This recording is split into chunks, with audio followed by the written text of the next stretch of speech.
DB1 back in the building. Chris Harris Jr. and the Broncos agreeing to a brand new one-year deal that had the four-time Pro Bowler back out on the field on Wednesday. Phil Milani alongside Matt Boyer. Matt, what do you think motivated both sides to get this deal done? Well, you just said it. 4 Pro Bowls. I mean, Chris Harris Jr. wanted to be one of the highest valued guys in the NFL. This new deal now solidifies that for 2019. It was another thing, too, that Chris really wanted to be here in Denver. He loves this team, came in here as an undrafted guy, really earned his stripes. And the Broncos know how valuable he is to this defense. They added Kareem Jackson and Bryce Callahan in free agency. Adding Chris Harris Jr. now really shores up that defensive secondary for 2019. They didn't get the long-term deal done that a lot of people thought might be coming down the pike, but this one-year deal does enable them to say, okay, we know 2019 is going to be a big year for us. Let's table those discussions for another time. What do you think about that? I mean, I think most fans are saying, hey, what about the long term now?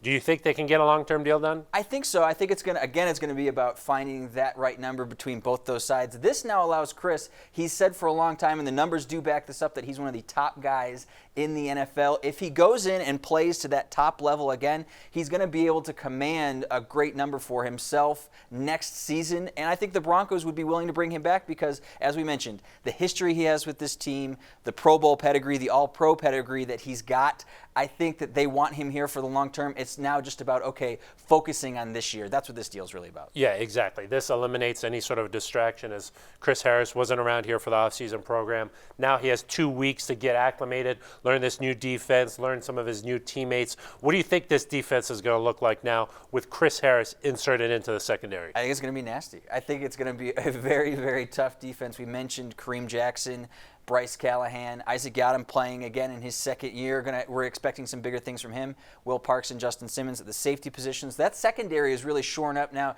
to go along with that pass rush of Von Miller, Bradley Chubb, and even the inside linebackers. We've heard a lot about Josie Jewell. We've heard a lot about Todd Davis and those guys able to come along in this Vic Fangio system, really being able to understand those schemes better and have a better communication process with that defensive secondary. I think bringing Chris Harris Jr. now into the fold just shores up everything. And he's a guy, we've seen it.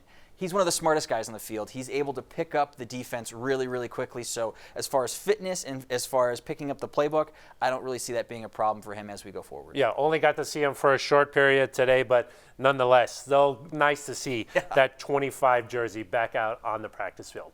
All right, that's going to do it for us. For Matt Boyer, I'm Phil Milani.